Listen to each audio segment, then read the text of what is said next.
ആഴ്ച യേശു നിങ്ങളുടെ അടുക്കൽ വരും. നിങ്ങളോട് ചിലത് പറയും, ചെയ്യേണ്ട ചില കാര്യങ്ങൾ ചെയ്യും. അതെ, നിങ്ങളുടെ കാത്തിരിപ്പിന് അറുതി വരുവാൻ തന്നെ. ഞാൻ രതീഷ്, നിങ്ങളായിരിക്കുന്നത് പ്രൈസർ ഫാമിലിയുടെ ഇത് നിങ്ങളുടെ വിടുതൽ നേരമെന്ന പ്രതിവാര വചന സന്ദേശത്തിനൊപ്പം കഴിഞ്ഞ ഓരോ എപ്പിസോഡുകൾ എന്നെ കേൾക്കുന്ന നിങ്ങൾ ഉൾപ്പെടെ ഒത്തിരി പേരുടെ ജീവിതത്തിൽ വലിയ മാറ്റങ്ങൾക്ക്, അതെ ദൈവികമായ വിടുതലുകൾക്ക് കാരണമായി എന്ന് കേൾക്കുന്നതിൽ, അറിയുന്നതിൽ നിങ്ങൾക്കൊപ്പം ചേർന്ന് സന്തോഷിക്കുകയും അവസരം നൽകിയ നല്ല കർത്താവിനെ സ്തുതിക്കുകയും ചെയ്യുന്നു. സ്തുതിക്കുന്നത് വളരെ സന്തോഷത്തോടുകൂടെ തന്നെയാണ്. കാരണം ഒരു മനുഷ്യന്റെ വാക്കിനോ പ്രവർത്തിക്കോ അവന്റെ ഇടപെടലിനോ അവരിൽ നിന്ന് പ്രതീക്ഷിക്കുന്നവരുടെ പ്രതീക്ഷയ്ക്കൊത്തവണ്ണം, നിങ്ങളുടെ പ്രതീക്ഷയ്ക്കൊത്തവണ്ണം നിങ്ങൾ അറിയുന്ന, നിങ്ങളെ ഇഷ്ടപ്പെടുന്ന, നിങ്ങളെ സ്നേഹിക്കുന്ന ആർക്കെങ്കിലും എന്തെങ്കിലും ചെയ്യുവാൻ ഇതുവരെ കഴിഞ്ഞിട്ടുണ്ടോ? നോ. പലരും ചെയ്യുവാൻ ശ്രമിക്കും, പക്ഷേ പരാജയപ്പെട്ടു പോകും. കാരണം മനുഷ്യന് പരിമിതികളുണ്ട്, എനിക്കും പരിമിതികളുണ്ട്. എന്നാൽ നിങ്ങൾ അറിയിക്കുന്ന സാക്ഷ്യങ്ങൾ കേൾക്കുമ്പോൾ പ്രാർത്ഥിക്കുന്ന എനിക്ക് പരിമിതിയില്ല എന്ന് സ്വർഗം വിളിച്ചു പറയുന്ന സന്തോഷത്തിന്റെ ശബ്ദം ഞാൻ കേൾക്കുന്നുണ്ട് നിങ്ങളുടെ ശബ്ദത്തിനൊപ്പം. അതെ, പ്രാർത്ഥിക്കുന്ന എനിക്ക് നിങ്ങളുടെ ആവശ്യങ്ങൾ നിറവേറ്റി തരുന്ന കാര്യത്തിൽ, മീൻസ് ദൈവം നിങ്ങളുടെ ആവശ്യങ്ങൾക്ക് പരിഹാരം വരുത്തി തരുന്ന കാര്യത്തിൽ പരിമിതികൾ ഇല്ലാതിരിക്കുന്നത് പോലെ ഒരു പ്രവചന ദൂത് കൂടെ അഡീഷണലായി നിങ്ങൾക്ക് കൈമാറി മുൻപോട്ട് പോകുവാൻ കർത്താവിൽ ശരണപ്പെടുന്നു. നിങ്ങളിൽ നിന്ന് പ്രതീക്ഷിക്കുന്നവർക്ക് നിങ്ങളുടെ വാക്കുകൾ കൊണ്ടാവാം, പ്രവർത്തികൾ കൊണ്ടാകാം, ഇടപെടലുകൾ കൊണ്ടാകാം, അകമഴിഞ്ഞ് സഹകരണങ്ങൾ കൊണ്ടാകാം, ചെയ്തു കൊടുത്ത് അവരെ തൃപ്തി വരുത്തുവാൻ കഴിയാത്ത കാര്യങ്ങൾക്ക് നിങ്ങളുടെ പ്രാർത്ഥനയിലൂടെ അവർ അതൃപ്തി അനുഭവിക്കുവാൻ പോകുക. ഒരിക്കൽ കൂടി സന്തോഷത്തോടെ പറയട്ടെ, ഇന്നലകൾ നിങ്ങൾ പലതും ചെയ്തു നിങ്ങൾക്കൊപ്പമുള്ളവർക്ക് വേണ്ടി, പക്ഷെ അത് അവർ ആഗ്രഹിച്ചതുപോലെ അവർക്ക് കിട്ടിയില്ല, അവർക്ക് അതിന്റെ റിസൾട്ട് അനുഭവിക്കുവാൻ കഴിഞ്ഞില്ല. വിഷമിക്കേണ്ട, ഇനി വിഷമിക്കേണ്ട, നീ പ്രാർത്ഥിച്ചു തുടങ്ങ. സ്തോത്രം. നിന്നിൽ നിന്ന് പ്രതീക്ഷിക്കുന്നവർക്ക് അവർ ആഗ്രഹിക്കുന്നത് മതി വരുവോളം നിന്റെ പ്രാർത്ഥനയുടെ ഫലമായി സ്വർഗം ചെയ്യുവാൻ പോകുക. അതേ സഹോദര, സഹോദരി, കേൾക്ക്. നിന്റെ പ്രാർത്ഥനയുടെ ഫലം നിനക്കൊപ്പമുള്ളവരുടെ ജീവിതത്തിൽ വലിയ സാക്ഷ്യങ്ങളെ ഉരുവാക്കുവാൻ പോകുക. മാതാവേ കേൾക്ക്, നിന്റെ പ്രാർത്ഥനയുടെ ഫലം നിന്റെ മക്കളുടെ ജീവിതത്തിൽ വലിയ സാക്ഷ്യങ്ങളെ ഉരുവാക്കുവാൻ പോകുന്നു. സഹോദരി, നിന്റെ ഭർത്താവിന്റെ ജീവിതത്തിൽ നിനക്ക് വെറും വാക്ക് പറഞ്ഞ് ആശ്വസിപ്പിക്കുവാൻ മാത്രമേ കഴിയുന്നുള്ളൂ. പലപ്പോഴും നിന്റെ വാക്കുകളെ അവൻ തട്ടിക്കളയുന്നു. നീ ചുമ്മാ അലയ്ക്കാതെ, ചുമ്മാ വെറുതെ പറഞ്ഞിട്ട് വല്ല കാര്യമുണ്ടോ? അതല്ലേ സഹോദരൻ, നീയും അങ്ങനെ പറയാറുണ്ട്. ആമേൻ. പോട്ടെ, ആമേൻ. നിന്റെ പരിമിതിയാണ്, ദൈവത്തിനും എനിക്കും അറിയാം. എന്നാൽ ആ പരിമിതി മറികടക്കപ്പെടുവാൻ പോകുക. എങ്ങനെ? പ്രാർത്ഥിക്കുവാൻ തുടങ്ങുക. സ്തോത്രം.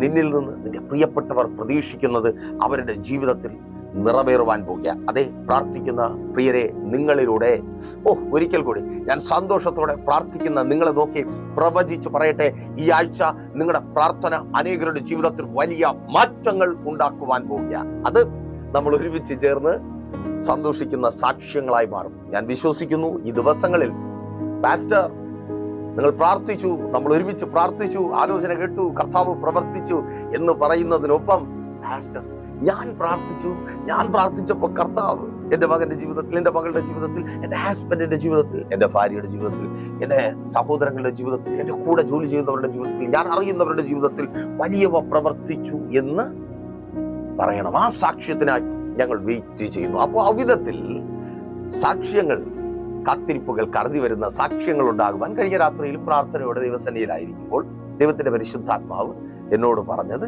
നിങ്ങളോട് ഞാൻ അറിയിച്ചു. അപ്പോ പ്രാർത്ഥനയുടെ ഒപ്പമുണ്ടല്ലോ, വിശ്വാസത്തോടെ ദൂത് ഏറ്റെടുത്തുകൊണ്ട് തന്നെ ഏറ്റെടുത്ത് പ്രാർത്ഥിക്കുന്നവരുടെ ജീവിതത്തിൽ ഈ ആഴ്ച അതെ യേശു വരും. നിങ്ങളുടെ കാത്തിരിപ്പിന് അറുതി വരുത്തുവാൻ. സഹോദര, ആ കാത്തിരിപ്പിന് അറുതിയായി. ഇനിയും നീ നിരാശയോടെ, ഭാരത്തോടെ എത്ര നാളായി, എത്ര കാലം, അയ്യോ, അതെ, ആ കാത്തിരിപ്പിന് അറുതിയായി. നല്ലൊരു ജോലിക്ക് വേണ്ടിയുള്ള, മോളെ, നല്ലൊരു ജോലിക്ക് വേണ്ടിയുള്ള ആ കാത്തിരിപ്പിന് കർത്താവ് അറുതി വരുത്തുക. ആ വിവാഹത്തിന് വേണ്ടിയുള്ള, മാതാവേ പിതാവേ മക്കളുടെ വിവാഹത്തിന് വേണ്ടിയുള്ള കാത്തിരിപ്പിന് ഈ ആഴ്ച കർത്താവ് അറുതി വരുത്തുക. സാക്ഷ്യം അറിയിക്കുന്ന കാര്യം മറക്കരുതേ. സ്ക്രീനിൽ കാണുന്ന നമ്പറുകളിൽ തന്നെ വിളിച്ച് പ്രൈസർ ഫാമിലിയിലേക്ക് സാക്ഷ്യങ്ങൾ അറിയിക്കുക. തലമുറകളെ കുറിച്ചോർത്ത് ഇനി എന്ന് അവരുടെ ജീവിതത്തിൽ ഒരു മാറ്റമുണ്ടാകും. ഇനി എന്നാണ്? അയ്യോ, ലോകം പറയുന്നത് കേട്ടാൽ ഒരിക്കലും അവർ തിരികെ വരത്തില്ല. പലപ്പോഴും ചിന്തിച്ചു, കല്ലോ മണ്ണോ വല്ലോ ആണോ? ഇവർക്ക് ഒരു മാറ്റവും ഉണ്ടാകാതിരിക്കുക. അത് തന്നെ അനുഭവം, പക്ഷേ മാറും. ഈ ആഴ്ച മക്കളെ ചൊല്ലിയുള്ള നിന്റെ കാത്തിരിപ്പിന്, നിന്റെ കരച്ചിലിന് കർത്താവ് അറുതി വരുത്തുവാൻ പോവുക. ഒരിക്കലും അവരുടെ ജീവിതത്തിൽ കാണുവാൻ കഴിയത്തില്ല എന്ന് നീയും ലോകവും ആവർത്തിച്ചു പറഞ്ഞത് അത് ക്യാൻസൽ ചെയ്യപ്പെടുക. യെസ്, വിശ്വാസത്തോടെ പ്രാർത്ഥിക്കുക. അതങ്ങനെ സംഭവിക്കുന്ന കൃപയ്ക്കായി കാത്തിരിപ്പുകൾക്ക് കർത്താവ് അറുതി വരുത്തുകയാണ്. നോക്കൂ, വാക്യത്തിലേക്ക് നിങ്ങളുടെ ശ്രദ്ധ ഞാൻ ക്ഷണിക്കുകയാണ്. ഇതൊരു വളരെ ഇമ്പോർട്ടൻ്റ് ആയ ടോപ്പിക്കാണ്. നിങ്ങൾ വളരെ ശ്രദ്ധയോടെ കേൾക്കുക. ദൂതിനപ്പുറം നിങ്ങൾ തിരിച്ചറിഞ്ഞിരിക്കേണ്ട, മനസ്സിലാക്കിയിരിക്കേണ്ട ഒന്ന് രണ്ട് കാര്യങ്ങൾ ഇതിനകത്ത് ദൈവത്തിന്റെ പരിശുദ്ധാത്മാവ് നിങ്ങളോട് സംസാരിക്കും. ശമൂവേൽ പ്രവാചകന്റെ 1-ാമത്തെ പുസ്തകം 10-ാം അധ്യായം 8-ാമത്തെ വാക്യത്തിൽ ഈ വിധത്തിൽ രേഖപ്പെടുത്തപ്പെട്ടിരിക്കുന്നത് നിങ്ങൾക്ക് കാണുവാനായിട്ട് കഴിയും. എന്നാൽ നീ എനിക്ക് മുമ്പേ ഗിൽഗാലിലേക്ക് പോകണം. ഹോമയാഗങ്ങളും സമാധാനയാഗങ്ങളും കഴിപ്പാൻ ഞാൻ നിന്റെ അടുക്കൽ വരും. ഞാൻ നിന്റെ അടുക്കൽ വന്ന് നീ ചെയ്യേണ്ടത് എന്തെന്ന് പറഞ്ഞു തരുവോളം 7 ദിവസം അവിടെ കാത്തിരിക്കണം. ആമേൻ. ഞാൻ വരും, നിന്നോട് ചെയ്യേണ്ടത് എന്തെന്ന് പറഞ്ഞു തരും. കാത്തിരിപ്പിനുള്ള സമയം പലപ്പോഴും നമ്മൾ തന്നെ സ്വയം നിശ്ചയിക്കുന്നതാകാം. ആ കാലാവധി, ടൈം പീരിയഡ്, അല്ലെങ്കിൽ ദൈവം നമ്മോട് പറയുന്നതാകാം, അഭിക്ഷിതന്മാരിലൂടെ കേൾക്കുന്നതാകാം, നമുക്ക് തന്നെ തോന്നുന്നതാകാം. വേദപുസ്തകമൊക്കെ വായിക്കുമ്പോൾ ബൈബിൾ നമ്മോട് സംസാരിക്കും. അങ്ങനെയുള്ള അപ്പോൾ നമ്മളായിട്ട് കാലഗണന വയ്ക്കുന്നത്, കാലാവധി വയ്ക്കുന്നത് ഇങ്ങനെയാണ്. എനിക്കത് വേഗത്തിൽ നിങ്ങൾക്ക് മനസ്സിലാകും വിധത്തിൽ പറഞ്ഞു തരുവാൻ കഴിയും. പ്രൈസർ ഫാമിലിയിലേക്ക് അനേകർ വിളിക്കാറുണ്ട്. അതിൽ മക്കളില്ലാതെ വിളിക്കുന്ന ഒത്തിരി പേരുണ്ട്. ചില പ്രാർത്ഥനകൾ കഴിയുമ്പോൾ, ചില ദിവസങ്ങൾ അല്ലെങ്കിൽ ആഴ്ചകൾ, മാസങ്ങൾ, ചില വർഷങ്ങൾ തന്നെ കഴിയുമ്പോൾ അവർ ആ ദൈവിക വിടുതൽ, തലമുറകളെ സന്തോഷത്തോടെ കൊഞ്ചിക്കുന്ന അത്ഭുതം കാണാറുമുണ്ട്. ഇന്ന് ദൈവത്തിന്റെ പരിശുദ്ധാത്മാവ് എന്നോട് നിർബന്ധിക്കുന്നു, ഈ ശബ്ദം കേട്ടുകൊണ്ടായിരിക്കുന്ന ചിലരോട് പറയുവാൻ, അതെ, മക്കളെ കൊഞ്ചിക്കുന്ന ആ സന്തോഷം നിന്റെ ഭവനത്തിലേക്ക് വരുവാൻ പോകുക. വിശ്വാസത്തോടെ പ്രാർത്ഥിക്കുക. ആ കാത്തിരിപ്പിന് കർത്താവ് അറുതി വരുത്തുക. കുഞ്ഞിന്റെ കരച്ചിലിനായുള്ള കാത്തിരിപ്പിന്, ആ കുഞ്ഞിനെ കൈനീട്ടി വാങ്ങുവാനുള്ള കാത്തിരിപ്പിന്, ആ കുഞ്ഞിന് പേരിടുവാനുള്ള കാത്തിരിപ്പിന് യേശുവിൻ നാമത്തിൽ കർത്താവ് അതങ്ങനെ ചെയ്യുന്ന കൃപയ്ക്കായി താങ്ക് യു ലോർഡ്, യേശുവിൻ നാമത്തിൽ. നോക്കൂ, ആ വിധത്തിൽ ഇപ്പോ അങ്ങനെ പ്രാപിച്ച, അങ്ങനെ ദൈവികമായ വിടുതൽ മക്കളെന്ന പേരിൽ പ്രാപിച്ച് സന്തോഷിക്കുന്ന ഒരു കുടുംബം മക്കളില്ലാത്ത മറ്റൊരു കുടുംബത്തോട് പ്രൈസർ ഫാമിലിയെ കുറിച്ച് പറഞ്ഞു എന്നിരിക്കട്ടെ, അല്ലെങ്കിൽ ദൈവം നിങ്ങളുടെ ജീവിതത്തിലും മക്കളെ തരും എന്ന് പറഞ്ഞു എന്നിരിക്കട്ടെ. അപ്പോൾ അവർ ഒരു ടൈം പീരീഡ് സ്വയം കാൽക്കുലേറ്റ് ചെയ്ത് കണ്ടെത്തും.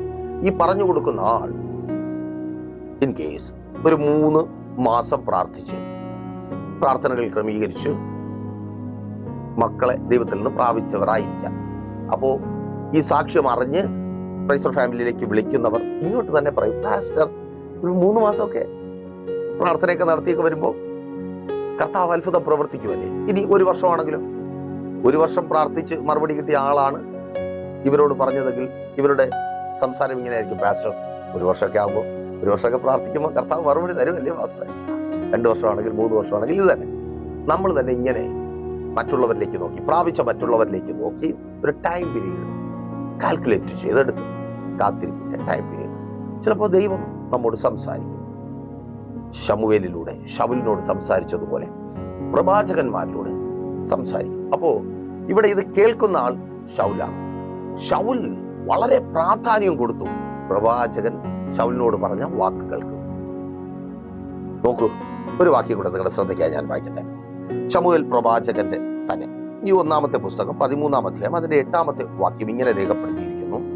ശമൂവേൽ നിശ്ചയിച്ചിരുന്ന അവധി അനുസരിച്ച് അവർ 7 ദിവസം കാത്തു.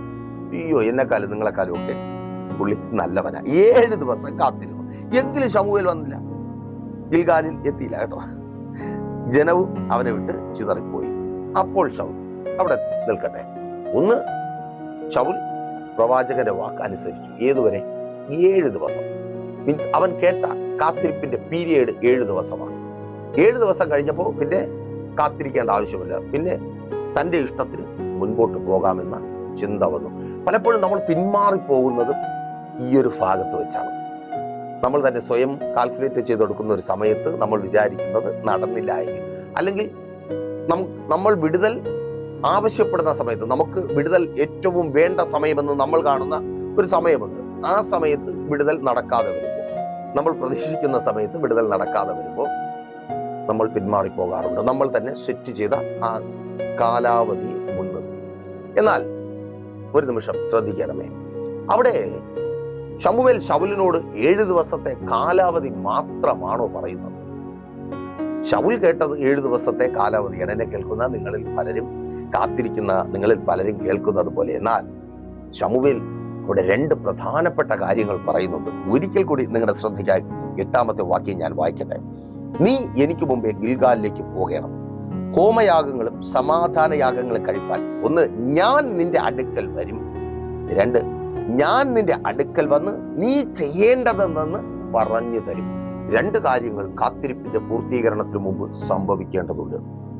നിങ്ങൾ പലതിനായി കാത്തിരിക്കുന്നവരാണ്. ദീർഘനാളുകളായി കാത്തിരിക്കുന്നവരുണ്ട്, ഒരു ഷോർട്ട് പീരീഡ്, ചെറിയ ദിവസങ്ങളായി കാത്തിരിക്കുന്നവരുണ്ട്. എങ്ങനെയുമാകട്ടെ, കാത്തിരിപ്പിന് പൂർത്തീകരണം ഉണ്ടാകണമെങ്കിൽ, നിങ്ങൾ കാത്തിരിക്കുന്നത് നിങ്ങളുടെ ജീവിതത്തിൽ സംഭവിക്കണമെങ്കിൽ അതിനു മുമ്പേ ചിലത് സംഭവിക്കേണ്ടതുണ്ട്. ശൗലിന്റെ ജീവിതത്തിൽ കാത്തിരിപ്പ് അർത്ഥപൂർണമായി തീരണമായിരുന്നു എങ്കിൽ 2 കാര്യം സംഭവിക്കേണ്ടത് അത്യാവശ്യമായിരുന്നു. യാഗം കഴിക്കുവാൻ ശമൂവേൽ വരണമായിരുന്നു. എന്ത് ചെയ്യണമെന്ന് പറഞ്ഞു കൊടുക്കുവാൻ ശമൂവേൽ വരണമായിരുന്നു. ഇന്ന് എന്നെ കേൾക്കുന്ന പ്രിയരെ, കാത്തിരിപ്പുകൾ എന്തുകൊണ്ട് പ്രയോജനപ്രദമായി മാറുന്നില്ല? ചോദ്യം അതാണെങ്കിൽ ഉത്തരമുണ്ട്. നടക്കേണ്ട പല കാര്യങ്ങളും നടക്കുന്നില്ല. ദൈവം നിങ്ങളുടെ അടുക്കൽ വരണം. ആമേൻ. നിങ്ങളോട് പറയേണ്ടത് പറഞ്ഞു തരണം. ചിലത് നിങ്ങൾക്ക് വേണ്ടി ചെയ്യണം. ആമേൻ. ഒരിക്കൽ കൂടി ആമേൻ. ഈ ഭാഗം ഞാൻ ഇവിടെ നിർത്തുകയാണ്. അവിധത്തിൽ പ്രാപിച്ചൊരു ഭക്തനിലേക്ക് നിങ്ങളുടെ ശ്രദ്ധയെ ക്ഷണിക്കുകയാണ്. ഇവിടെ നിന്ന് ഞാൻ കൂടുതൽ സംസാരിച്ചാൽ നിങ്ങൾക്ക് മനസ്സിലാകത്തില്ല. നോക്കൂ, യോബിന്റെ പുസ്തകത്തിലേക്ക് നിങ്ങളുടെ ശ്രദ്ധയെ ഞാൻ ക്ഷണിക്കുന്നു. യോബിന്റെ പുസ്തകം 13-ാം അധ്യായം 15-ാമത്തെ വാക്യത്തിലേക്ക് നോക്കൂ. അവിടെ വിധത്തിൽ രേഖപ്പെടുത്തപ്പെട്ടിരിക്കുന്നു, അവൻ എന്നെ കൊന്നാലും ഞാൻ അവനെ തന്നെ കാത്തിരിക്കും, ഞാൻ എൻ്റെ നടപ്പ് അവന്റെ മുമ്പാകെ തെളിയിക്കും. ഒരു കാത്തിരിപ്പിനുള്ള ടൈം പീരീഡ്. ഭക്തനായ യോബിന്റെ ജീവിതത്തിൽ വലിയൊരു പ്രതിസന്ധി കടന്നു വരുന്നു. യോബിന്റെ പുസ്തകം 1-ാം അധ്യായം എന്നെ കേൾക്കുന്ന നിങ്ങളിൽ പലർക്കും ബൈ ഹാർട്ടായിരിക്കാം. എല്ലാമുള്ള പേരുള്ള പെരുമയുള്ള പ്രശസ്തിയുള്ള എല്ലാ നിലകളിലും ദൈവം അനുഗ്രഹങ്ങൾ പ്രാപിച്ച യോബ് എന്ന വ്യക്തി. യോബിന്റെ ജീവിതത്തിൽ അപ്രതീക്ഷിതമായ ഒരു വലിയ പ്രതിസന്ധി കടന്നു വരുന്നു. തനിക്കുള്ളതെല്ലാം നഷ്ടപ്പെട്ടു പോകുന്നു. തന്റെ പ്രിയപ്പെട്ടവളായ ഭാര്യ തന്നെ ഉപേക്ഷിച്ചു പോകുന്നു. തന്റെ ശരീരം തന്നെ തനിക്ക് നഷ്ടപ്പെടുന്നു, അഥവാ രോഗാതുരമായി തീർന്നു. എങ്കിലും യോബിന് ഒരു ഉറപ്പുണ്ടായിരുന്നു. ആമേൻ. ദൈവം എന്റെ ഈ സ്ഥിതിക്ക് ഭേദം വരുത്തും. അപ്പോൾ നിങ്ങൾ ചോദിക്കും, പാസ്റ്റർ ഇത്രമാത്രം നഷ്ടപ്പെട്ടവനായി തീർന്നിട്ടും, ഇത്രമാത്രം കഷ്ടതയിലൂടെ കടന്നു പോയിട്ടും, ഇത്രമാത്രം കണ്ണുനീർ കുടിച്ചിട്ടും, ഇത്രമാത്രം ഒറ്റപ്പെട്ടിട്ടും എന്താണ് യോബിനുള്ള ഉറപ്പ്? ഉത്തരം 1-ാമത്തെ അധ്യായത്തിൽ നിങ്ങൾക്ക് വ്യക്തമായി കാണുവാനായിട്ട് കഴിയും. യോബ് നീതിമാനും ദോഷം വിട്ടകന്നവനും നേരുള്ളവനും ആയിരുന്നു. ദൈവസന്നിധിയിൽ കാത്തിരിക്കുവാനുള്ള ഭക്തന്റെ ഉറപ്പ്. ആമേൻ. എന്തുകൊണ്ട് പലർക്കും ആമേൻ കാത്തിരിക്കുവാൻ കഴിയുന്നില്ല? അല്ലെങ്കിൽ കാത്തിരിപ്പ് ഒരു വലിയ വെല്ലുവിളിയായി മാറുന്നു, മടുത്തു പോകുന്നു, ചില കാലാവധികളിൽ തട്ടി വീണു പോകുന്നു, ചില സമയങ്ങളിൽ സ്തോത്രം. കാര്യം മനസ്സിലായല്ലോ? എന്തുകൊണ്ട്? ആ നേരില്ലാത്ത അനുഭവം. നോക്കൂ, ഞാൻ അവനെ തന്നെ കാത്തിരിക്കും, ഞാൻ എൻ്റെ നടപ്പ് അവന്റെ മുമ്പാകെ തെളിയിക്കും. യോബിനറിയാം, ആമേൻ, ഞാൻ ഇന്നലകളിൽ ദൈവത്തിന്റെ സന്നിധിയിൽ നേരോടെ നടന്നു. ഇന്ന് ഈ പ്രതിസന്ധിയുടെ മധ്യത്തിലും ഞാൻ അതേ നേരോടെ നിഷ്കളങ്കതയോടെ ദൈവത്തിന്റെ സന്നിധിയിൽ ആയിരിക്കും. അങ്ങനെയുള്ള എന്നെ കാണാതെ പോകുവാൻ എൻ്റെ ദൈവത്തിന് കഴിയത്തില്ല. ഞാൻ അവനായി കാത്തിരിക്കും. എൻ്റെ കാത്തിരിപ്പിന് അറുതി വരുത്താതിരിക്കുവാൻ എൻ്റെ ദൈവത്തിന് കഴിയത്തില്ല. എന്നെ കേൾക്കുന്ന പ്രാർത്ഥനയോടെ വിശ്വാസത്തോടെ ദൈവസന്നിധിയിലായിരിക്കുന്ന സഹോദര സഹോദരി, സാഹചര്യം നോക്കാതെ പ്രതിസന്ധികൾ ഏറുമ്പോഴും പലർക്കും പറഞ്ഞ് പരിഹസിക്കുവാനും കുറ്റപ്പെടുത്തുവാനും തക്ക വിധത്തിൽ ഇപ്പോഴും പ്രാർത്ഥിക്കുന്നുവോ? ഇത്രയും പ്രശ്നമുണ്ടായിട്ടും പ്രാർത്ഥിക്കുന്നുവോ? നിന്റെ ദൈവം എവിടെ? ഇങ്ങനെയൊക്കെ ഓടിയിട്ടും ഇങ്ങനെയൊക്കെ പ്രാർത്ഥിച്ചിട്ടും ദൈവം നിനക്ക് മറുപടി തരുന്നില്ലേ എന്ന് പലരും ചോദിച്ച് കളിയാക്കി കണ്ണുനീര് കുടിപ്പിക്കുന്ന അവസ്ഥയിലും നിന്റെ ഇന്നലകളിലേക്ക് എത്തി നോക്കിയിട്ട് ജീവിതത്തിൽ വന്നുപോയ വലുതും ചെറുതുമായ കുറവുകളെ ഉള്ളതും ഇല്ലാത്തതുമായി ചേർത്ത് നിരത്തി വെച്ച് നീ ഒരു പാപിയാണ്, നിന്നിൽ കുറവുകളുണ്ട്, നീ ചെയ്ത പാപങ്ങൾ നിന്നെ പിന്തുടരുന്നു എന്ന് ആവർത്തിച്ച് വിളിച്ചു പറഞ്ഞിട്ടും എല്ലാ തകർച്ചകൾക്കും എല്ലാ പ്രശ്നങ്ങൾക്കും കാരണം നീ മാത്രമാണെന്ന് ഒപ്പമുള്ളവർ, പ്രിയപ്പെട്ടവർ തന്നെ ആർക്ക് വേണ്ടിയാണോ നീ കരയുന്നത്, ആർക്ക് വേണ്ടിയാണോ നീ പ്രാർത്ഥിക്കുന്നത്, ആർക്ക് വേണ്ടിയാണോ നീ നിലവിളിയോടെ ദൈവസന്നിധിയിലായിരിക്കുന്നത്, അവർ തന്നെ പറഞ്ഞ് കൈയോങ്ങുമ്പോ പ്രിയപ്പെട്ടവർ നിന്നെ തള്ളിക്കളഞ്ഞു പോകുമ്പോ കേൾക്ക്, ആമേൻ. നിന്റെ കാത്തിരിപ്പിന് അറുതി വരുത്തുവാൻ എന്റെ യേശു വരും. നിന്റെ കാത്തിരിപ്പ് വ്രതാവായി തീരത്തില്ല. അതേ മാതാവേ, നിന്റെ കാത്തിരിപ്പ്, നിന്റെ മക്കളുടെ ജീവിതത്തിൽ ഒരു മാറ്റം ഉണ്ടാകുവാൻ വേണ്ടിയുള്ള കാത്തിരിപ്പ്, ഇന്നായിരിക്കുന്ന അവസ്ഥയ്ക്ക് മാറ്റം വരുവാനുള്ള ഒരു കാത്തിരിപ്പ്, അത് വ്രതാവായി തീരത്തില്ല. സഹോദര സഹോദരി, ഇന്നത്തെ അവസ്ഥ മാറുന്നു. എല്ലാം നഷ്ടപ്പെട്ടവളായി ഉണ്ടായിരുന്നതെല്ലാം പോയി. നല്ല ജോലി പോയി, കയ്യിൽ ചേർത്ത് വെച്ചിരുന്നത് പോയി, മക്കളെ പഠിപ്പിക്കുവാനും അവരുടെ നല്ല ഭാവിക്കും വേണ്ടി കരുതി വെച്ചിരുന്നതെല്ലാം നഷ്ടപ്പെട്ടു. ഒന്നും നല്ലത് കാണുവാനോ അനുഭവിക്കുവാനോ ഇല്ലാതിരിക്കുന്ന സമയത്തും നീ പ്രത്യാശയോടെ, നീ വിശ്വാസത്തോടെ ദൈവത്തിന്റെ സന്നിധിയിലായിരിക്കുന്നില്ലേ? നിന്റെ കാത്തിരിപ്പിന് അറുതി വരുത്തുവാൻ എന്റെ ദൈവം വരും. ആമേൻ. കൂടെ നിൽക്കേണ്ടവർ, ചേർത്ത് നിർത്തേണ്ടവരൊക്കെ മാറിപ്പോയോ? സങ്കടപ്പെടേണ്ട, എന്റെ യേശു നിനക്ക് വേണ്ടി വരും. നീ ആയിരിക്കുന്ന സ്ഥാനത്ത് എന്റെ യേശു നിനക്ക് വേണ്ടി വരും. ഓ താങ്ക് യു ലോർഡ്. നിന്റെ കാത്തിരിപ്പിന് അറുതി വരുത്തുവാൻ മക്കളെ എല്ലാവരും പരിഹസിച്ച് കളിയാക്കി. സ്തോത്രം. ഇപ്പൊ നിനക്ക് പ്രതീക്ഷ ഉണ്ടായിരുന്നു രക്ഷപ്പെടുമെന്ന്, പക്ഷെ ഇപ്രാവശ്യവും രക്ഷപ്പെട്ടു. പാസ്റ്റർ, അല്ലാത്ത സങ്കടമാ അല്ലേ? വലിയ ചാട്ടമൊക്കെ ചാടിയതാ വീട്ടുകാരോടൊക്കെ. അവരൊരുപാട് പറഞ്ഞപ്പോ, ഇപ്രാവശ്യം കണ്ടോ ഞാൻ ജയിക്കും, ഇപ്രാവശ്യം എനിക്ക് ജോലി കിട്ടും, ഇപ്രാവശ്യം ഞാൻ രക്ഷപ്പെടും. പക്ഷെ ഇപ്രാവശ്യം ഉള്ളു കത്തുകയല്ലേ? മോനെ മോളെ, എന്റെ യേശു വരും നിന്റെ കാത്തിരിപ്പിന് അറുതി വരുത്തുവാൻ.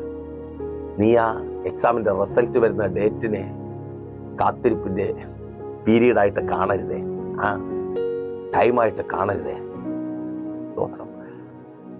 സഹോദരി, ഡോക്ടർ മെഡിക്കൽ റിപ്പോർട്ട് നോക്കിയിട്ട് മറുപടി പറയുന്ന ആ ഡേറ്റിനെ നിന്റെ കാത്തിരിപ്പിന്റെ അവസാനമായിട്ട് നീ കാണരുതേ. അതിനിടയ്ക്ക് സംഭവിക്കേണ്ട ചിലതുണ്ട്.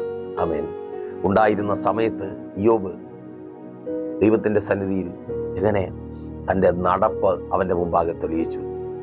ഇല്ലാത്ത സമയത്തും ദൈവം അത് പ്രതീക്ഷിക്കുന്നുണ്ട്. എല്ലാം ഉള്ളപ്പോൾ മാത്രമല്ല, സന്തോഷത്തോടെ ആയിരിക്കുമ്പോൾ മാത്രമല്ല, പ്രതിസന്ധിയുടെ മധ്യത്തിലും ദൈവത്തിന്റെ സന്നിധിയിൽ നിങ്ങൾ വിശ്വസ്തയോടെ ആയിരിക്കണമെന്ന് ദൈവം ആഗ്രഹിക്കുന്നുണ്ട്.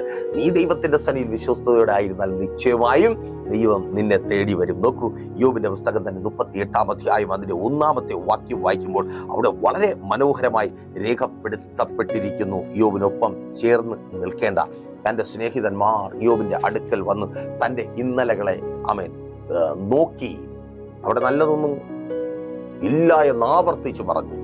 നീ ഞങ്ങളെ പറ്റിച്ചു, ഞങ്ങളുടെയൊക്കെ മുമ്പിൽ നീ നല്ലവനായിട്ട് അഭിനയിച്ചതാണ്, നീ നല്ലവനല്ല, നീ കുഴപ്പക്കാരനാണ്. അത് ആവർത്തിച്ചു പറഞ്ഞു. ഇല്ലെങ്കിൽ നിന്റെ ഭാര്യ പോകത്തില്ലല്ലോ, ഇല്ലെങ്കിൽ നിനക്ക് ഇങ്ങനെ സംഭവിക്കത്തില്ലല്ലോ അല്ലേ? അതൊക്കെ പറഞ്ഞിട്ട് അവർ തിരിഞ്ഞു നിൽക്കുമ്പോ കാത്തിരിപ്പിന്റെ വേളയിൽ സംഭവിക്കേണ്ട കാര്യം സംഭവിക്കുക. എന്താ? ദൈവം വരിക. യോബിന്റെ പുസ്തകം 38:1. അനന്തരം യഹോവ ചുഴലിക്കാറ്റിൽ നിന്ന് യോബിനോട് അരുളി ചെയ്തത് എന്തെന്നാൽ, യോബിന് വേണ്ടി ദൈവം ഇറങ്ങി വന്നു. ആമേൻ. ഞാൻ ആവർത്തിച്ചു പറയട്ടെ, പല കഷ്ടതകളും പല പ്രതിസന്ധികളും ജീവിതത്തിൽ കടന്നു വരുമ്പോൾ അപ്പോൾ നിങ്ങൾ ചോദിക്കും, പാസ്റ്റർ നിങ്ങൾക്ക് കഷ്ടതയുണ്ടോ? ഇല്ല, ഞങ്ങളൊക്കെ ഫോട്ടോയല്ലേ. ആമേൻ. എന്റെ പൊന്നു സഹോദരങ്ങളെ, ഞങ്ങള് സന്തോഷത്തോടെ പറയട്ടെ, ഒരു മത്സരം വെച്ചാൽ നിങ്ങളെക്കാൾ കൂടുതൽ സ്കോർ ചെയ്യുന്ന ഞങ്ങളായിരിക്കും. പ്രശ്നങ്ങളുടെ കാര്യത്തിൽ, കഷ്ടങ്ങളുടെ കാര്യത്തിൽ. അയ്യേ തോറ്റുപോയോ? നോ. ഈ ലോകത്തിൽ കഷ്ടമുണ്ട്. കഷ്ടത്തെ ജയിച്ച ഒരു യേശു ഞങ്ങൾക്കൊപ്പം ഉണ്ട്. അവൻ ആദ്യമേ പറഞ്ഞത് കഷ്ടമുണ്ട്. സ്തോത്രം. കഷ്ടമില്ലാത്തവർക്ക് എന്തിനാ യേശു? രോഗിക്കല്ലേ വൈദ്യനെ ആവശ്യം? അത് യേശു തന്നെ ചോദിച്ചതാ. നോക്കൂ, ദൈവം ഇറങ്ങി വരിക. ആ കഷ്ടത ഞങ്ങളെ സന്തോഷിപ്പിക്കുന്നത് എന്തെന്നറിയാമോ? ഓരോ കഷ്ടതയുടെ മധ്യത്തിലും ആരും ചേർത്ത് നിർത്തുവാനും ഒപ്പം നിൽക്കുവാനും ഇല്ലാത്ത സ്ഥാനത്ത് ദൈവം ഞങ്ങൾക്ക് വേണ്ടി ഇറങ്ങി വരും. ഓ യാഗിലോൺ, പ്രാർത്ഥനാ മുറിക്കകത്ത് ദൈവം ഇറങ്ങി വരും. കരഞ്ഞ് തളർന്ന് കിടക്കുമ്പോൾ ദൈവം ഇറങ്ങി വരും. മോനെ മോളെ എന്ന് വിളിച്ചു. ആരോട് പറയും? ആരോട് കൈനീട്ടും? ഞങ്ങളുടെ ആവശ്യങ്ങൾ ആരോട് പങ്കുവയ്ക്കും? ചോദ്യം 100 ഉണ്ടാകും. ഞങ്ങൾ അനുഭവിക്കുന്ന പ്രശ്നങ്ങളെ കുറിച്ച് പറഞ്ഞാൽ, നീ ഒരു പാസ്റ്റർ അല്ലേ, നീ കർത്താവിന് വേണ്ടി നിൽക്കുന്നതല്ലേ, പിന്നെ നിന്റെ ജീവിതത്തിൽ എന്തുകൊണ്ട്? കളിയാക്കലുണ്ടാവും. അയ്യോ ഭയങ്കര പാസ്റ്റർ, ഇവ കുഴപ്പക്കാരനാണ്, ഇവന് കള്ളൻ എന്ന് പറഞ്ഞു. സഹായം ചോദിക്കാൻ പറ്റത്തില്ല. എങ്കിൽ പറയും, ഓ ഇവരെല്ലാം ഇങ്ങനെ തന്നെയാണ്. നിങ്ങൾ ഈ കാണുന്ന പ്രോഗ്രാം ഈ TV ചാനലിൽ വരുന്നത് തന്നെ അത് ചുമ്മാ വരുന്നതാണോ? അല്ല, അതിന് ചിലവുണ്ട്. ഓരോ പ്രോഗ്രാമുകൾക്കും ഓരോ മീറ്റിങ്ങുകൾക്കും യാത്രകൾക്കും ഒക്കെ ചിലവുകളുണ്ട്. ചില സമയത്ത് ഒന്നിനും കഴിയാതെ ശൂന്യമായി തീരാറുണ്ട്. പേഴ്സും പോക്കറ്റും വണ്ടിയുടെ പെട്രോൾ ടാങ്കും ഒക്കെ ചോദിക്കാൻ പറ്റത്തില്ല. തളർന്ന് നിരാശയോടെ ദൈവസേനയിൽ പ്രാർത്ഥനയ്ക്ക് മുട്ടുമടക്കുന്ന സമയം വരെ ഉള്ളൂ കേട്ടോ നിരാശയും തളർച്ചയും ഒക്കെ. പ്രാർത്ഥിച്ചെഴുന്നേൽക്കുമ്പോൾ അപ്പനെ കണ്ട് ആ ദൈവത്തിന്റെ സാന്നിധ്യം അനുഭവിച്ച് എഴുന്നേൽക്കുവാൻ കഴിഞ്ഞിട്ടുണ്ട്. ഈ കഴിഞ്ഞ രാത്രി വരെയും ദൈവം വന്നിട്ട് യോബിന് ക്ലാസ് എടുക്കുക, ഞാൻ ആരാ. ടാങ്കിലോടെ യേശുവിൻ നാമത്തിൽ നോക്കൂ, എന്തിനാ ദൈവം വരുന്നേ? നിന്റെ ദൈവം ആരാന്ന് അറിയാൻ വേണ്ടിയിട്ടാ. നീ അറിഞ്ഞതല്ല. ടാങ്കിലോടെ യേശുവിൻ നാമത്തിൽ ഞാൻ ഇതിനോടൊപ്പം ചേർത്ത് പറയട്ടെ. യോഹന്നാൻ സുവിശേഷം 5-ാം അധ്യായം 1 മുതൽ താഴേക്ക് നിങ്ങൾ വായിച്ചു വരുമ്പോൾ, ഒരു രോഗി 38 വർഷമായി ബെഥെസ്ദ എന്ന കുളത്തിന്റെ കരയിൽ കിടക്കുകയാണ്. അവന് പറയുവാൻ സങ്കടങ്ങൾ മാത്രമേ ഉള്ളൂ. എല്ലാവരും ഉണ്ട്. എല്ലാവരും രോഗിയായിട്ട് ഇവിടെ വരും. അവരെ ബന്ധുക്കൾ കൂടെ വരും. ദൂതൻ വന്ന് കുളം കലക്കുന്ന സമയത്ത് അവരെ ആദ്യം എടുത്തിറക്കും. അവർ സൗഖ്യത്തോടെ മടങ്ങും. എനിക്ക് മാത്രം ആരും, ഞാൻ മാത്രം ഒറ്റയ്ക്ക്. അതുകൊണ്ട് തന്നെ യേശു അവനോട് ചോദിക്കുക, നിനക്ക് സൗഖ്യമാകുവാൻ മനസ്സുണ്ടോ? ആ മനുഷ്യൻ പറയുന്നു, കർത്താവേ, ആരുമില്ല. പ്രതീക്ഷയ്ക്ക് വക നൽകുന്നതൊന്നും ചിന്തിക്കുവാൻ ആരുമില്ല. പക്ഷെ യേശു ഉണ്ട്. ആമേൻ. ആ മനുഷ്യന്റെ ഏറ്റവും വലിയ ഭാഗ്യം, അവൻ യേശുവിനെ കണ്ടു. അവിടെയുള്ളവർ ദൂതന്മാരെ കണ്ട സ്ഥാനത്ത് അവൻ യേശുവിനെ കണ്ടു. നീ യേശുവിനെ കാണുവാൻ പോവുക. കാത്തിരിക്കുന്ന സഹോദരി, നീ ആയിരിക്കുന്ന സ്ഥാനത്ത് യേശുവിനെ കാണുവാൻ പോവുക. നിന്റെ ചരിത്രം മാറും വിധത്തിൽ, അനേകർ നിന്നെക്കുറിച്ച് വാതൂരാതെ സംസാരിക്കും വിധത്തിൽ അത്ഭുതങ്ങളെ പ്രവർത്തിക്കുവാൻ എൻ്റെ യേശു നിന്റെ അടുക്കൽ വരിക. അന്ന് ആദ്യമായി ബെഥെസ്ദ കുളക്കടവിൽ നിന്ന് വെള്ളത്തിൽ ഇറങ്ങി സൗഖ്യമാകാതെ ഒരുത്തൻ ഉണങ്ങിയ ശരീരത്തോടെ സൗഖ്യമായി കടന്നുപോയി. തിരിച്ചറിയുന്നവർക്കായി ഞാൻ ദൈവത്തെ സ്തുതിക്കുന്നു. വ്യത്യസ്തമായ നിലവാരത്തിൽ അവൻ ആ ദൈവപ്രവൃത്തി അനുഭവിച്ചു. വ്യത്യസ്തമായ നിലവാരത്തിൽ നിന്റെ ദൈവം ആരെന്ന്, നിന്റെ ദൈവത്തിന് എന്ത് കഴിയുമെന്ന് ദൈവം യോബിനോട് സംസാരിക്കുക. നിങ്ങൾ ആ ഭാഗങ്ങളൊക്കെ വായിച്ചു നോക്കണം. യോബേ, ഞാൻ ആരെന്നാ നീ കരുതുന്നേ? ഇവനൊക്കെ പറഞ്ഞത് കേട്ട് നീ സങ്കടപ്പെട്ടു പോയോ? അതേ, ഇന്നും നിങ്ങൾ ആ ശബ്ദം കേട്ടുകൊണ്ടിരിക്കുക. ദൈവത്തിന്റെ ശബ്ദം. അവർ കളിയാക്കിയപ്പോ, അവർ പരിഹസിച്ചപ്പോ, അവർ കുറ്റം പറഞ്ഞപ്പോ, സ്തോത്ര, നിങ്ങൾ ദൈവം ആരെന്ന് ഒരു നിമിഷത്തേക്കെങ്കിലും മറന്നുപോയോ? പൊടിയിൽ നിന്നും അവൻ എഴുന്നേൽപ്പിക്കും. ഏത് അവസ്ഥയിൽ നീ ആയിത്തീർന്നാലും, നീ ആർക്കും ഒന്നിനും നിന്റെ ജീവിതത്തിൽ ഒരു പ്രവൃത്തിയും അസാധ്യമെന്ന് നീ ചിന്തിച്ചായിരിക്കുന്ന അനുഭവത്തിൽ നിന്നും നിന്നെ എഴുന്നേൽപ്പിക്കുവാൻ, പുറത്തു കൊണ്ടുവരുവാൻ എന്റെ ദൈവത്തിന് കഴിയും. 42-ാം അധ്യായം 10-ാമത്തെ വാക്യത്തിലേക്ക് എത്തുമ്പോൾ യോബിനോട് അടുത്ത് ദൈവം പറയുക, എന്ത് ചെയ്യണം? നീ നിന്റെ സ്നേഹിതന്മാർക്ക് വേണ്ടി പ്രാർത്ഥിക്കണം. ഞാൻ ഈ മെസ്സേജ് തുടങ്ങിയ സമയത്ത് പതിവിൽ നിന്ന് വ്യത്യസ്തമായി നിങ്ങളോട് പറഞ്ഞത് നിങ്ങൾ ഓർക്കുന്നുണ്ടോ? എന്താണ്? നമ്മുടെ അടുത്ത സാക്ഷ്യങ്ങൾ എങ്ങനെയായിരിക്കും? നിങ്ങൾ മറ്റുള്ളവർക്ക് വേണ്ടി പ്രാർത്ഥിച്ചപ്പോൾ അവരുടെ ജീവിതത്തിൽ ദൈവം അത്ഭുതം പ്രവർത്തിച്ചു. നിങ്ങൾക്ക് ചെയ്തു കൊടുക്കുവാൻ കഴിയാത്തത് പ്രാർത്ഥനയിലൂടെ അവരുടെ ജീവിതത്തിൽ സാധ്യമായി. അതാ കർത്താവ് ആഗ്രഹിക്കുന്നത്. പ്രാർത്ഥിക്കാൻ തുടങ്ങിക്കോ നിങ്ങളുടെ പ്രിയപ്പെട്ടവർക്ക് വേണ്ടി. അതേ മാതാവേ, മടിയൊക്കെ മാറ്റി വെച്ചിട്ട് നന്നാവത്തില്ല എന്ന് പറയുന്നവരോട് പോയി പണി നോക്കാം. ആമേൻ. മക്കൾക്ക് വേണ്ടി പ്രാർത്ഥിച്ചു തുടങ്ങുന്ന സഹോദരി, നിന്റെ ഭർത്താവിന് വേണ്ടി പ്രാർത്ഥിച്ചു തുടങ്ങുന്നേ.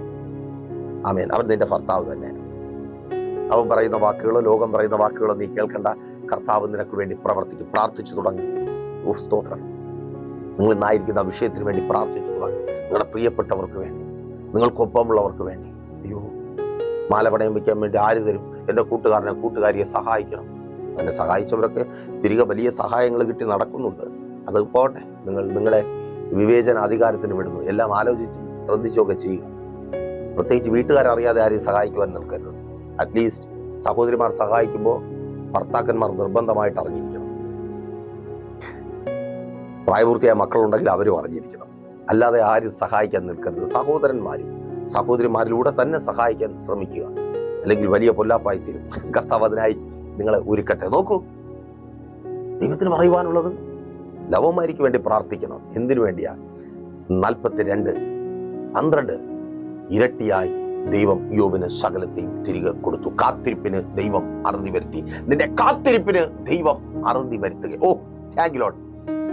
കാത്തിരിക്കാൻ പറഞ്ഞതേ, ദൈവത്തിന് ചിലത് നിന്നോട് അറിയിക്കുവാനുണ്ട്. നീ നിന്റെ നടപ്പ് തെളിയിച്ചാൽ ദൈവം ചിലത് അറിയിക്കും. ഏത് പ്രതിസന്ധിയുടെ മധ്യത്തിൽ നീ വിശ്വസ്തയോടെ ഇരുന്നാൽ ദൈവം നിന്നോട് ചിലത് അറിയിക്കും.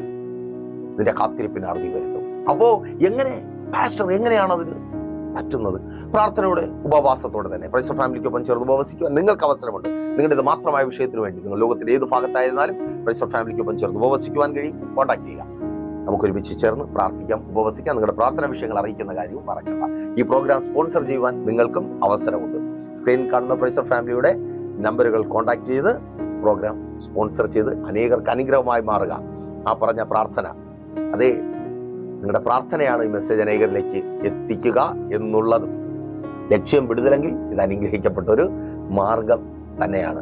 പ്രൈസ് ഓഫ് ഫാമിലിക്കൊപ്പം ചേർന്ന് എല്ലാ ദിവസങ്ങളിലും പ്രഭാതമന്യ എന്ന പേരുള്ള മെസ്സേജുകളും രാവിലെയും വൈകുന്നേരവുമുള്ള ലൈവ് പ്രോഗ്രാമും വെള്ളിയാഴ്ചയും ഞായറാഴ്ചയുമുള്ള സഭയുടെ മീറ്റിങ്ങുകൾ അറ്റൻഡ് ചെയ്യുവാൻ നിങ്ങൾ ആഗ്രഹിക്കുന്നുണ്ടെങ്കിൽ പ്രൈസ് ഓഫ് ഫാമിലി ഗ്ലോബൽ എന്ന നമ്മുടെ യൂട്യൂബ് ചാനൽ സന്ദർശിക്കുക. കൂടുതൽ വിവരങ്ങൾക്ക് സ്ക്രീനിൽ കാണുന്ന നമ്പറിൽ കോൺടാക്ട് ചെയ്യുക. തിരുവനന്തപുരം ജില്ലയിൽ വെള്ളയാണി കാർഷിക കോളേജിന് സമീപം കാക്കാമൂല ചാമവിളയിൽ പ്രൈസ് ഓഫ് ഫാമിലി വർഷിപ്പ് സെന്ററിൽ എല്ലാ ഞായറാഴ്ചയും രാവിലെ 10 മണി മുതൽ സഭാരാധനയുണ്ട്. വൈകുന്നേരം കാട്ടാക്കടയ്ക്ക് സമീപം അമ്പലത്തിൻകാല പുളിമുട്ടം എന്ന സ്ഥലത്ത് മീറ്റിംഗ് ഉണ്ട്. കോൺടാക്ട് ചെയ്യുക, കടന്നു വരിക. ദൈവം നിങ്ങളെ ധാരാളമായി സമൃദ്ധിയായി അനുഗ്രഹിക്കട്ടെ. കണ്ണടച്ചോ. വിശ്വസ്ത കർത്താവേ, നല്ല ദൈവമേ, ഈ ജനത്തെ അങ്ങയുടെ കരങ്ങളിൽ ഏൽപ്പിക്കുന്നു. പ്രതീക്ഷയോടെ, പ്രതീക്ഷ നഷ്ടപ്പെട്ട് ഇനിയില്ല എന്ന് ചിന്തിച്ച് തളർന്ന് അടിയൊപ്പമായിരിക്കുന്നവർ, കാത്തിരിപ്പുകൾ കരുതി വരുത്തുന്ന ദൈവത്തിന്റെ അത്ഭുത പ്രവൃത്തി ഇവരുടെ ജീവിതത്തിൽ വെളിപ്പെടട്ടെ. അപ്പാ, ഇനിയും ഇവർ കാത്തിരിക്കുവാൻ, ഇനിയും ഇവർ നിരാശപ്പെടുവാൻ, ഇനിയും ഇവർ പരാജയത്തിന്റെ കയ്പുനീർ കുടിക്കുവാൻ അങ്ങ് അനുവദിക്കരുത്. തൊഴിലില്ലായ്മയ്ക്ക് പരിഹാരമാകട്ടെ. തൊഴിലിനായുള്ള കാത്തിരിപ്പിന് അറുതി വരട്ടെ. അപ്പൊ നല്ല ജോലികളെ നൽകണമേ. സ്ഥിര വരുമാനമുള്ള ജോലികളെ നൽകണമേ. ഓ സ്തോത്രം. ടെസ്റ്റുകൾ എഴുതി നല്ല റിസൾട്ടിനായി കാത്തിരിക്കുന്നവർ നല്ല റിസൾട്ടുകൾ നൽകണമേ കർത്താവേ. രാജ്യങ്ങളുടെ വാതിലുകൾ അഭിവൃദ്ധിക്കായി തുറക്കപ്പെടട്ടെ. എല്ലാ തടസ്സങ്ങളും മാറട്ടെ. ഏത് വഴിക്ക് ഇറങ്ങിയാലും തടസ്സമിട്ട് വെല്ലുവിളിക്കുന്ന എല്ലാ പ്രതികൂലങ്ങളും, പ്രതിസന്ധികളും മാറിപ്പോകട്ടെ. പുതുവഴികൾ തുറക്കട്ടെ. ലഭിക്കേണ്ട ആനുകൂല്യങ്ങൾ ലഭിക്കട്ടെ. വർധനവുണ്ടാകട്ടെ. സാലറി വർധനവുകൾ ഉണ്ടാകട്ടെ. പ്രമോഷനുകൾ ഉണ്ടാകട്ടെ. വാഗ്ദത്തത്തിലേക്ക് പ്രവേശിക്കട്ടെ. രോഗികൾക്ക് വേണ്ടി യേശുവേ ഞങ്ങൾ പ്രാർത്ഥിക്കുന്നു. എല്ലാ രോഗബന്ധനവും അഴിഞ്ഞു മാറട്ടെ. രോഗാത്മക വിട്ടുമാറട്ടെ. അശുദ്ധാത്മാവ് വിട്ടുപോകട്ടെ. ഡിപ്രഷനുകൾ, ഉറക്കമില്ലായ്മകൾ മാറിപ്പോകട്ടെ. സ്വയം ഉപദ്രവിക്കുന്ന അനുഭവത്തിലായിരിക്കുന്ന ചിലർ സൗഖ്യമാകട്ടെ. കിടക്കയിലായി പോയവർ എഴുന്നേൽക്കട്ടെ. BP നോർമൽ ആകട്ടെ. Thank you. ഷുഗർ കൺട്രോൾ ആകട്ടെ. ചില വ്രണങ്ങൾ ഉണങ്ങി തുടങ്ങട്ടെ. യേശുവിൻ നാമത്തിൽ സ്വർഗ്ഗം അതങ്ങനെ ചെയ്യുന്ന കൃപയ്ക്ക് തലമുറകളുടെ വിദ്യാഭ്യാസം അതോർത്ത് കരയുന്ന മാതാപിതാക്കൾ യേശുവേ നല്ല റിസൾട്ടുകളെ നൽകണം. മക്കളെ പഠിപ്പിക്കുവാനുള്ള നന്മ ഇവരുടെ കരങ്ങളിൽ അങ്ങ് നൽകണമേ. നല്ല റിസൾട്ടുകൾ നൽകി രാജ്യങ്ങളുടെ വാതിലുകൾ തുറന്നു നൽകി ആ മക്കളുടെ നന്മ അനുഭവിക്കുവാൻ മാതാപിതാക്കളെ അങ്ങ് സഹായിക്കണമേ അപ്പ. വിവാഹങ്ങൾ നടക്കട്ടെ. ഉദരഫലങ്ങൾ ജനിക്കട്ടെ. യേശുവേ ഇവരുടെ എല്ലാ കാത്തിരിപ്പിനും അറുതി വരട്ടെ. ദാരിദ്ര്യങ്ങൾ മാറട്ടെ. കടഭാരങ്ങൾ, പലിശക്കടങ്ങൾ മാറിപ്പോകട്ടെ. ജപ്തി നടപടികളെ ഞങ്ങൾ ക്യാൻസൽ ചെയ്ത് പ്രാർത്ഥിക്കുന്നു. ഡിവോഴ്സുകൾ മാറിപ്പോകട്ടെ. ഭർത്താവിന്റെ മടങ്ങിവരവിനായി കാത്തിരിക്കുന്ന സഹോദരിമാർ മടങ്ങി വരട്ടെ. ഭാര്യ മടങ്ങി വരട്ടെ. കുടുംബങ്ങൾക്കകത്ത് സമാധാനം ഉണ്ടാകട്ടെ. മദ്യപാന വ്യഭിചാര വെറിക്കൂത്തുകൾ മാറിപ്പോകട്ടെ. ശുശ്രൂഷകന്മാർ അനുഗ്രഹിക്കപ്പെടട്ടെ. ഭവനങ്ങളില്ലാത്തവർക്ക് മനോഹരമായ ഭവനങ്ങൾ നൽകട്ടെ. വാടക വീടുകൾ എന്ന നിരാശ മാറട്ടെ. വസ്തുക്കൾ വാങ്ങട്ടെ. വാഹനങ്ങൾ വാങ്ങട്ടെ. IELTS, OET, MOH മത്സര പരീക്ഷകൾ എഴുതി നല്ല റിസൾട്ട് കാത്തിരിക്കുന്നവർ നല്ല റിസൾട്ട് നൽകണമേ. ഒരുങ്ങിയായിരിക്കുന്നവർ അവരുടെ ബുദ്ധിമണ്ഡലങ്ങളെ തുറക്കണം. പിതാവിന്റെ പുത്രന്റെ പരിശുദ്ധാത്മാവിന്റെ നാമത്തിൽ ഈശ്വരത്തെ അടിയാൻ അനുഗ്രഹിച്ച് പ്രാർത്ഥിക്കും. അനുഗ്രഹമാക്കി പരിപാടി യേശുവിൻ നാമത്തിൽ തന്നെ ആമേൻ. അപ്പോൾ മറക്കാതെ നിങ്ങളുടെ വിലയേറിയ അഭിപ്രായങ്ങളും നിർദ്ദേശങ്ങളും ഞങ്ങളെ അറിയിക്കുമല്ലോ. അടുത്ത ആഴ്ച ഇതേ സമയം നമ്മളിപ്പോൾ ഒരുമിച്ചായിരുന്നു കേട്ട അനുഗ്രഹം പ്രാപിച്ച പ്രൈസ് ഓഫ് ഫാമിലിയുടെ ഇത് നിങ്ങളുടെ വിടുതൽ നേരമാണ്. പ്രതിവാര വചന സന്ദേശത്തിൽ നമ്മൾ ഒരുമിച്ച് തന്നെ ആയിരിക്കും. അതുവരെയും പ്രിയരെ ഹാവ് എ നൈസ് ഡേ. പ്രീഷർ ഫാമിലി ഗ്ലോബൽ മിനിസ്ട്രിയുടെ വിശുദ്ധ സഭാരാധന എല്ലാ ഞായറാഴ്ചയും രാവിലെ 10 മണി മുതലും എല്ലാ വെള്ളിയാഴ്ചകളിലും ഉപവാസവും ഓൺലൈൻ മധ്യസ്ഥ പ്രാർത്ഥനയും രാവിലെ 11 മണി മുതലും ഞങ്ങൾ നിങ്ങൾക്കായി ലൈവിൽ പ്രാർത്ഥിക്കുന്നു. നിങ്ങളുടെ പ്രാർത്ഥനാ വിഷയങ്ങൾ കമന്റ് ചെയ്യുക. പ്രീഷർ ഫാമിലി ഗ്ലോബൽ എന്ന നമ്മുടെ യൂട്യൂബ് ചാനലിലൂടെ നിങ്ങൾ ലോകത്തിന്റെ ഏത് ഭാഗത്തായിരുന്നാലും ഞങ്ങൾക്കൊപ്പം ചേർന്ന് പ്രാർത്ഥിക്കുവാനും ആരാധിക്കുവാനും അവസരമുണ്ട്. നേരിട്ട് ആരാധനയിൽ പങ്കെടുക്കുവാനും വിടുതൽ പ്രാപിക്കുവാനും ആഗ്രഹിക്കുന്നവർ ഞായറാഴ്ച രാവിലെ കാർഷിക കോളേജിനടുത്ത് കാക്കാമുല ചാമ്പവിളയിലെ പ്രേഷ്യർ ഫാമിലി വർഷിപ്പ് സെന്ററിലേക്കും കടന്നു വരിക.